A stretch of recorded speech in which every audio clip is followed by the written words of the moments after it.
Bismillahirrahmanirrahim. Assalamualaikum warahmatullahi wabarakatuh. Alhamdulillahi rabbil alamin. Wassalatu wassalamu ala rasulillahil karim Sayyidina Muhammadin al-amin wa ala alihi wa sahbihi wa dhurriyyatihi wa ummatihi ila yaumiddin wa ba'd. Saudara-saudariku, apa kabar? Semoga kita semua senantiasa disehatkan, dirahmati dan diridhai oleh Allah Subhanahu wa taala dalam menjalani seluruh aktivitas yang kita tunaikan sampai dengan detik ini. Dan lebih daripada itu, semoga semuanya bernilai baik di hadapan Allah Subhanahu wa taala. Alhamdulillah, kita berjumpa kembali dalam kajian Aqsa Al-Quran Sunnah Solution. Sudah mendekati akhir-akhir di bulan Sya'ban. Kita telah melewati pertengahan bulan Sya'ban, dan kurang lebih 10 hari ke depan, bahkan mungkin dalam waktu yang tidak lama, kita akan memasuki bulan Ramadan 1444 Hijrah. Semoga Allah Subhanahu wa taala memberikan kekuatan terbaik dari segala persiapan yang tentunya kita akan coba persiapkan menuju bulan Ramadan. Insya Allah dalam kesempatan ini kita akan membahas kajian yang spesifik, spesial. Kita jeda sejenak dari pengkajian terhadap ayat-ayat Al-Quran yang biasa kita lakukan. Kita akan coba tampilkan persiapan-persiapan menjelang Ramadan seperti yang pernah kami utarakan di pertemuan-pertemuan sebelumnya, dan dengan izin Allah kita janjikan untuk diulas sebelum sampai ke Ramadan, sehingga insya Allah saat memasuki bulan Ramadan seluruh pelajaran-pelajaran yang bisa kita kaji demi persiapan ke Ramadan telah kita tuntaskan, sehingga di bulan Ramadan kita bisa optimal menunaikan ibadah seperti yang kita akan programkan sesuai dengan petunjuk dari Al-Quran dan hadis-hadis Nabi Muhammad SAW. Untuk itu mari kita meluruskan niat kita karena Allah Subhanahu wa taala, memohon perlindungan dari Allah dari segala hal yang bisa mengganggu fokus kita untuk belajar, dan tentunya berharap penuh kepada Allah supaya diberikan pemahaman yang baik dan kemampuan untuk mengamalkan seperti yang Allah inginkan dan Allah ridhai, insya Allah. Baik, kita akan coba membahas tema spesifik kali ini tentang keutamaan bulan Sya'ban dan kaitannya dengan Ramadan. Pembahasan kita setidaknya akan mengacu kepada beberapa poin berikut. Mohon izin di malam hari ini saya akan banyak sekali mengefektifkan waktunya supaya materi yang kita dapati akan lebih banyak, lebih terukur, dan tentunya akan lebih berkesesuaian dengan persiapan Ramadan kita.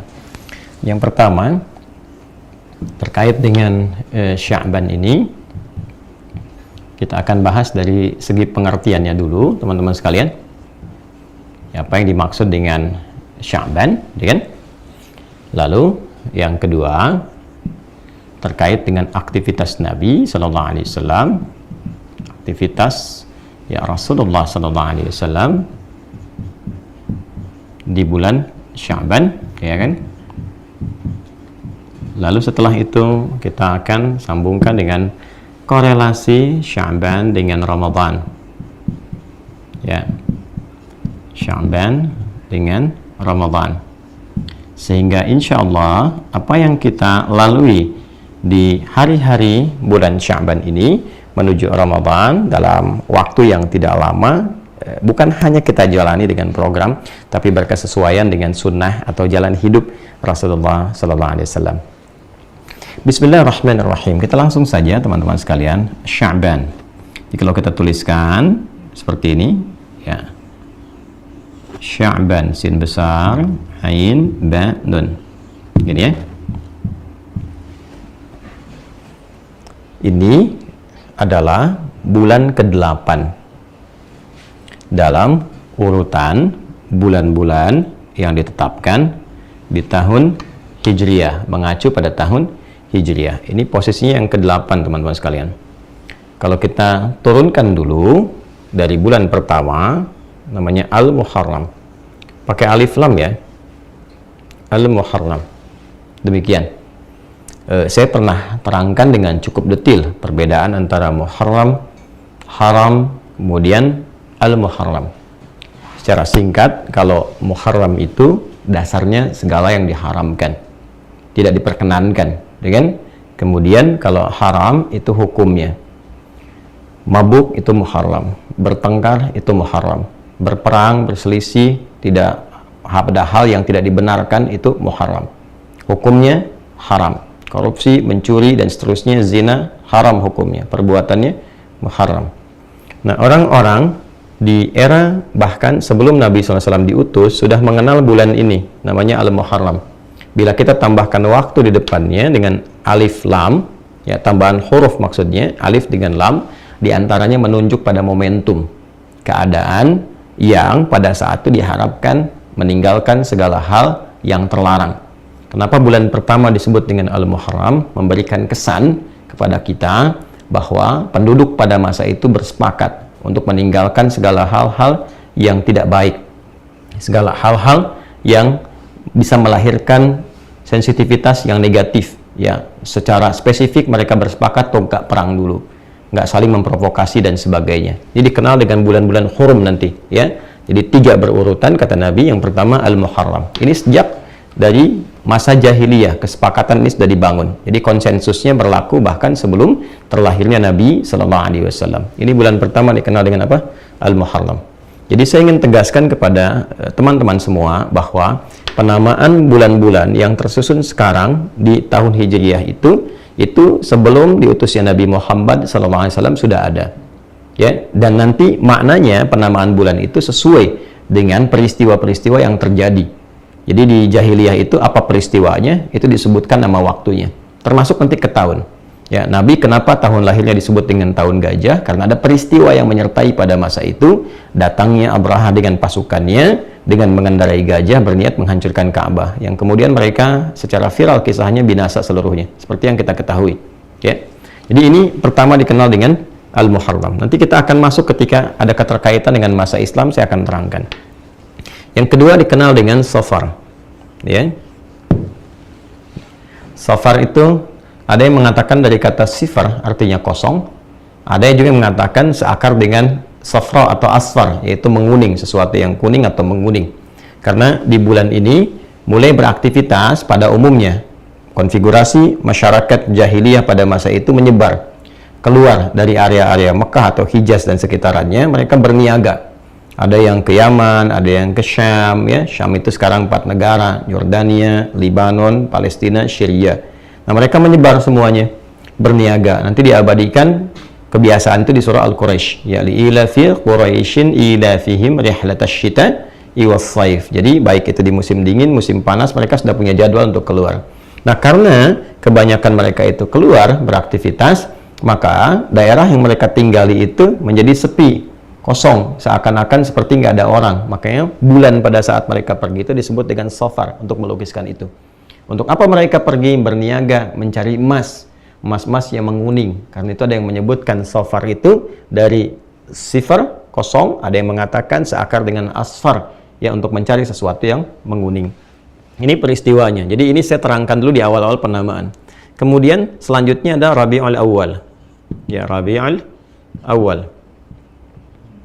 Ya, ini bulan yang ketiga, gitu kan? Di bulan ini biasanya sudah mulai tumbuh, gitu ya, berbunga, ya, sudah mulai kelihatan, ya, ada benih-benihnya, ada mulai berbentuk bunga-bunga. Nah, itu sesuatu yang tumbuh, berbenih, sudah mulai kelihatan, ya, ada mulai bukan hanya kuncup tapi bunga-bunganya. Itu orang Arab menyebutnya Rabi', ya, atau dikenal juga dengan musim semi kalau sekarang. Ini awal musim semi, awal musim tumbuh. Ya, lalu setelah itu selesai, maka mereka katakan selesai itu kan berakhir, finish, gitu kan? Maka mereka katakan Rabiul Akhir. Rabiul Akhir. Ya. Ini yang paling tepat, ya, dibandingkan mengatakan Rabiul Tsani. Kalau Rabiul Tsani, Rabi yang kedua, ya, semi yang kedua, itu secara kata dan makna agak kurang sesuai. Kalau disebutkan dari segi kata, tinjauannya kalau ada Tsani nanti ada Tsalits, ada Rabi' dan sebagainya. Itu dalam tata gramatikal, tata bahasa Arabnya. Tapi kalau kita katakan musim kedua, nanti juga pengertian maknanya ada musim ketiga dan seterusnya. Maka di Arab fasih mengatakan Rabiul Akhir, bukan Rabiul Tsani. Jelas, ya? Maka di sini nanti Rabiul Akhir berakhir musim semi ini. Di ujungnya selesai, habis, muncul yang kelima. Disebut dengan Jumada. Ya, Jumada. Bukan Jumadi, ya, asalnya. Tapi Jumada. Jumadal Ula. Nah, ini menunjuk kepada musim gugur. Jadi begitu udah selesai, gugur, semua tumbuh-tumbuhan itu dari mulai bunganya sampai daunnya, kan, sudah mulai hilang, berguguran, Ya, tiba-tiba kelihatan batang-batangnya dan rantingnya saja, ya, dan mulai mendekat kepada nanti peralihan ke musim panas setelahnya. Jadi ini masa musim gugur yang pertama, perpindahan antara Rabi, di sini pancaroba biasanya. Ya, perpindahan dari Rabi al-akhir ke Jumada. Kemudian yang keenam ada Jumada al-akhirah. Ya, akhirah. Ya, juga bukan Jumada ats-tsaniyah, bukan Jumadi tsani, tapi Jumada al-akhirah. Jumada itu menunjuk pada keadaannya, pada musimnya. Sekali lagi ya, yang lebih tepat bukan Jumadi tapi Jumada. Jelas ya? Nah, maka ini musim gugur yang bagian akhir. Masuk nanti musim yang ketujuh, teman-teman sekalian. Nah, yang ketujuh nanti disebut dengan Rajab namanya. Rajab. Nah, ini menarik nih. Kalau ini terkait dengan ya kesepakatan, ini terkait dengan aktivitas mereka sehingga menyebabkan tempat tinggalnya itu lebih banyak sepi, ya mereka gambarkan seakan-akan kosong, hiperbolanya demikian. Ini terkait dengan keadaan musim, ya. Yang ini kembali lagi ke kebiasaan mereka untuk mengagungkan sesuatu, konsensus untuk menyepakati sesuatu yang diagungkan. Maka bulan Rajab itu sama dengan Al-Muharram keadaannya. Mereka bersepakat di bulan ini untuk mengagungkan bulan yang ketujuh ini dengan membangun kesepakatan di antara mereka agar tidak saling menyerang, agar bersikap yang baik dan tidak saling menyakiti. Ini bulan Rajab di sini. Ya. Kemudian bulan-bulan ini karena ada kesepakatan menjaga kehormatan, ya. Bulan untuk menjaga kehormatan, bulan menjaga dari perbuatan yang buruk, yang negatif dan sebagainya. Dalam bahasa Arab sesuatu tadi saya katakan ya, yang terlarang nggak boleh dilakukan disebut dengan Muharram. Waktunya eventnya Al-Muharram. Jadi udah dimulai dari hari pertama, di bulan pertama. Adapun yang ketujuh ini untuk mengagungkan kembali. Ketika diagungkan ya, dalam bahasa Arab disebut dengan Rajab namanya. Ya, dari kata tarajjub, sesuatu yang agung, yang besar. Ya, yang biasanya yang menjaga ini secara konsisten namanya suku Mudhar. Nah, di sini teman-teman sekalian, hukumnya masih ingat tadi, kan dikatakan haram ya. Haram berkelahi, haram memprovokasi, haram bertengkar. Di antara mereka sepakat tuh, bahkan sebelum datangnya era Nabi Muhammad SAW diutus dan membawa risalah. Nah, asal kata haram sendiri dalam bahasa Arab sebetulnya adalah seakar dengan kata hormah, diserap ke dalam bahasa Indonesia menjadi hormat, ya kan? Nah, hormat itu apa maksudnya? Ya, menjaga diri kita agar tampil dalam keadaan yang baik, yang terhormat dalam bahasa kitanya, tidak ada celahnya. Karena itu datangnya hukum haram sebetulnya untuk menjaga kehormatan diri kita. Supaya tidak terjebak pada segala hal yang merendahkan wibawa dan kehormatan kita. Bukan hanya di hadapan Allah, tapi juga di hadapan manusia. Ya, karena itulah sebetulnya ketika seseorang, maaf lompat sedikit, ketika seseorang misalnya, maaf sekali, ada yang mencuri. Sebetulnya perbuatan mencuri itu bisa merendahkan dirinya. Begitu diketahui kan diekspos, ketahuan, kemudian setelah itu rendah, orang tahu, dicela dan sebagainya. Nah, Allah nggak pengen seperti itu.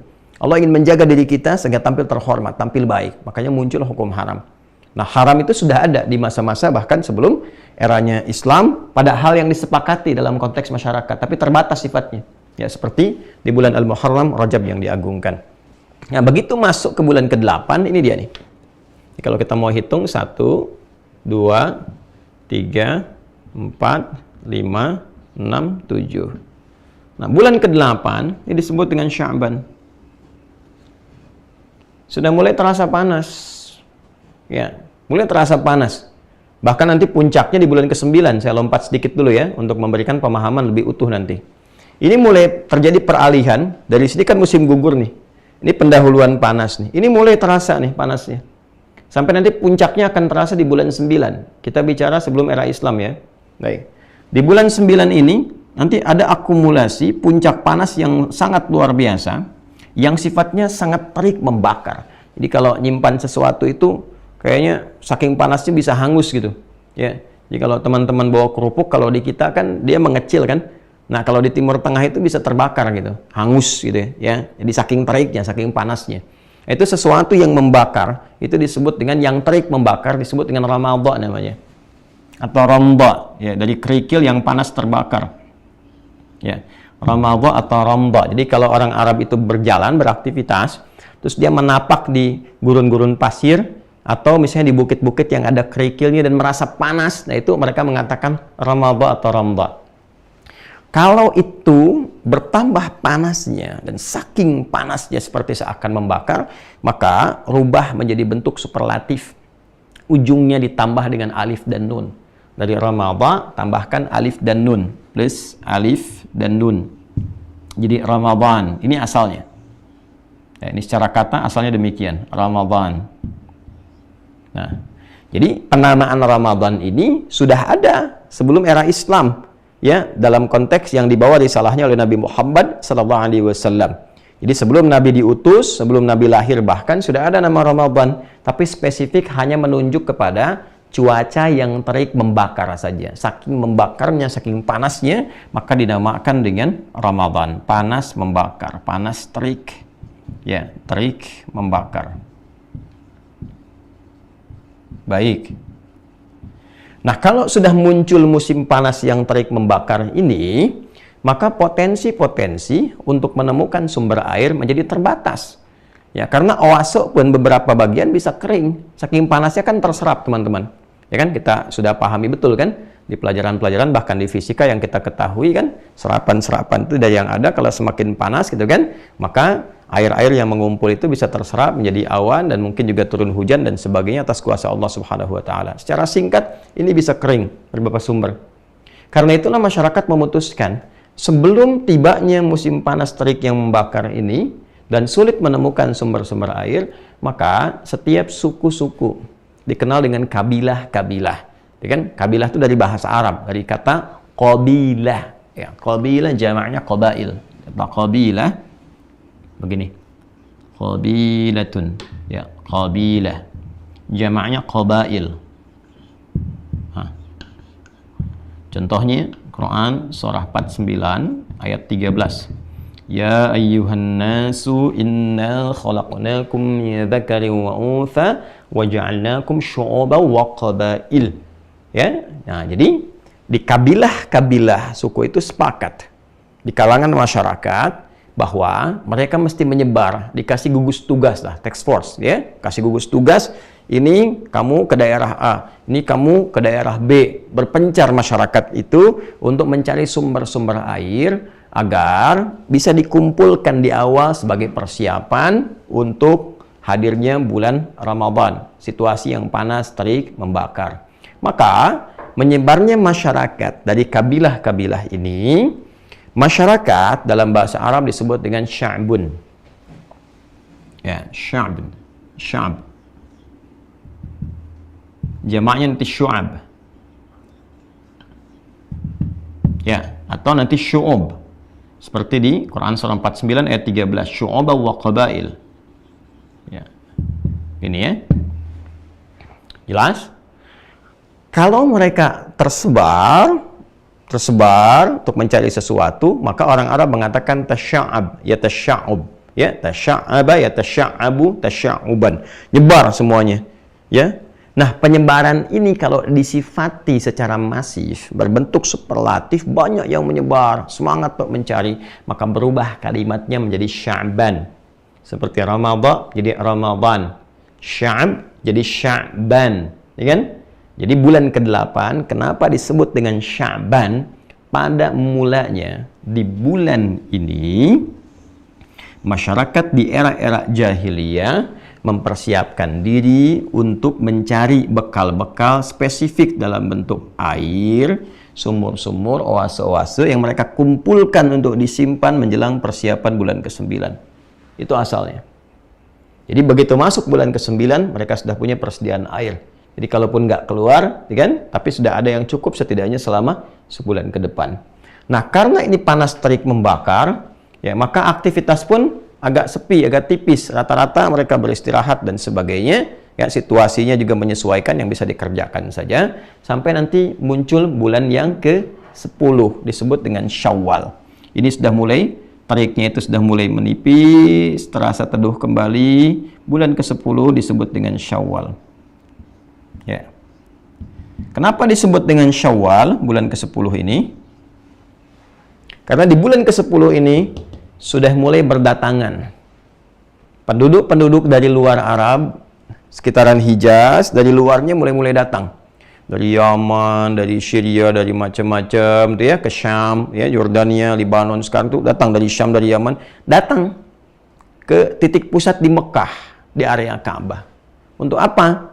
Mereka ingin berhaji. Karena nanti syariat haji ini dari era Nabi Ibrahim alaihissalam, jadi diajarkan dengan putranya Ismail alaihissalam, ya Ibrahim dan Ismail alaihissalam, itu sudah ada petunjuk risalahnya. Cuma nanti ada fase-fase yang bergeser. Di fase-fase ketiadaan Nabi dikenal dengan Ahlul Fatrah, ada beberapa orang menyimpang sehingga mengganti ritual itu yang tadinya dengan cara yang benar, ritualnya masih ada berputar tawaf. Tapi diganti dari bacaannya, dari penampilannya, sampai ada yang maaf ya tidak menggunakan pakaian, ada yang bersiul-siul, ada yang tepuk-tepuk, tapi mereka meyakini itu sebagai ibadah ya. Nah, maka datang berkumpul. Jadi mulai di awal di bulan ini, mulai datangnya. Jadi tidak spesifik di waktunya di bulan ke-12. Mereka datang lebih awal supaya mempersiapkan diri ya dari perjalanan, kemudian bisa istirahat di beberapa titik untuk bisa bersih-bersih dulu, yang kelak nanti tempatnya disebut dengan mikot. Asalnya tempat-tempat sumur tuh. Jadi siapa yang lewat, baik mau dagang ataupun mau berhaji, berhenti, minum di situ, bersih-bersih dulu, sehingga mereka bisa punya energi lagi saat beraktivitas sampai ke sini. Nah, karena di bulan ke-10 ini datang banyak orang dari luar, berkumpul banyak, kan? Di area-area sekitaran Mekah dan sekitarannya atau di Hijaz, maka jumlah penduduk seakan-akan meningkat, jadi banyak. Nah, meningkat dari pertambahan sesuatu, itu bahasa Arabnya disebut dengan Syawal. Makanya bulan ke-10 kenapa disebut dengan Syawal? Asalnya adalah terjadi peningkatan penduduk di area sekitaran Mekah dan sekitarannya. Itu asalnya. Ya. Nah, apa yang mereka lakukan? Mereka ingin menunggu sampai bulan ke-12, berangkat dari awal, terus dari Syawal berangkat, datang, tunggu, mulai menyiapkan, kalau yang mau jualan di lapak-lapak, kalau mau persiapan, mereka sudah persiapan di beberapa tempat, sehingga orang-orang Arab yang biasanya keluar dari situ untuk berniaga, untuk merantau, nah karena orang yang dikunjungi datang ke situ, mereka memilih duduk-duduk santai. Dalam bahasa Arab, duduk-duduk santai disebut dengan Dzulqi'dah. Ya, ada yang menyebut juga dengan Dzulqa'dah, bulan yang ke-11. Ya, Dzulqi'dah, atau juga disebut dengan Dzulqa'dah, bulan 11. Bulan duduk-duduk santai karena yang dikunjungi itu telah datang. Baik ya, untuk apa? Untuk menuju bulan puncak yang ke-12 pada pelaksanaan haji. Nah, itu akan diabadikan di Quran nanti dengan munculnya ayat 198 ya sampai dengan ayat ke-203. Kalau urutan haji dan umrahnya dari 196. Tapi nanti terkait dengan niaga, ada yang haji, ada yang niaga dan sebagainya, itu dari ayat 198 sampai ke 203-nya sampai kemudian ke Mina. Nah, ini bulan ke-12 dikenal dengan bulan Dzulhijjah, bulan haji yang banyak orang kemudian datang dengan dua tujuan, baik untuk menunaikan ibadah ataupun juga ada yang hanya sekedar berniaga saja.